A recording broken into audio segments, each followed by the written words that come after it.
Arestado ng mga operatiba ng PNP Highway Patrol Group ang isang lalaking kabilang sa top 11 most wanted person municipal level dahil sa kaso nitong karnaping sa Sultan Kudarat. Magbabalita dyan si Police Corporal Adilord Diaros.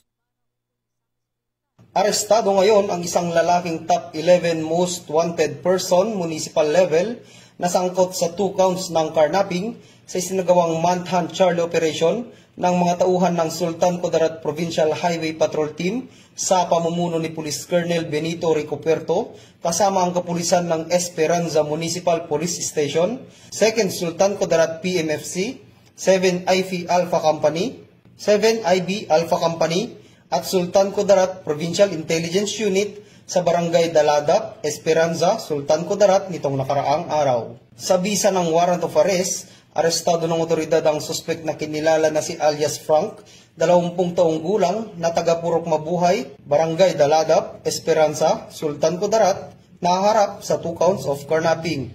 Ito naman ang pahayag ni Police Major James Bogbog, Provincial Officer ng Sultan Kudarat Provincial Highway Patrol Team. Ang Sultan Kudarat Provincial Highway Patrol Team ay nagsilbi ng warrant of arrest sa isang individual na top 11 most wanted person municipal level sa bayan ng Esperanza, Sultan Kudarat. Bago siya bumoto kahapon at nagresulta ito ng maayos na pagkakadakip, ang warrant of arrest ay naglalaman ng 2 counts of carnapping at robbery na nilagdaan ni Judge Lorenzo Balo, Presiding Judge, RTC, 12 Judicial Region ng Isulan, Sultan Kudarat noong December 3, 2019 at July 19, 2019. Sa mga nabiktima ng karnaping, maaari po kayong dumulog agad sa pinakamalapit na opisina ng HPG sa inyong lugar.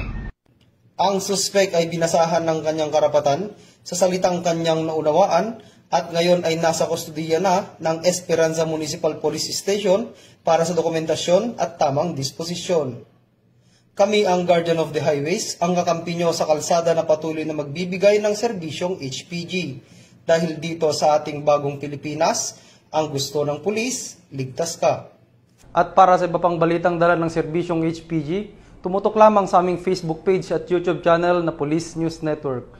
Mula sa tanggapan ng kakampi nyo sa kalsada at sa pamumuno ng aming butihing Direktor, Police Brigadier General Eliazar P. Mata, ako ang inyong PNN Correspondent, Police Corporal Adilord R. Diaros para sa Police News Network.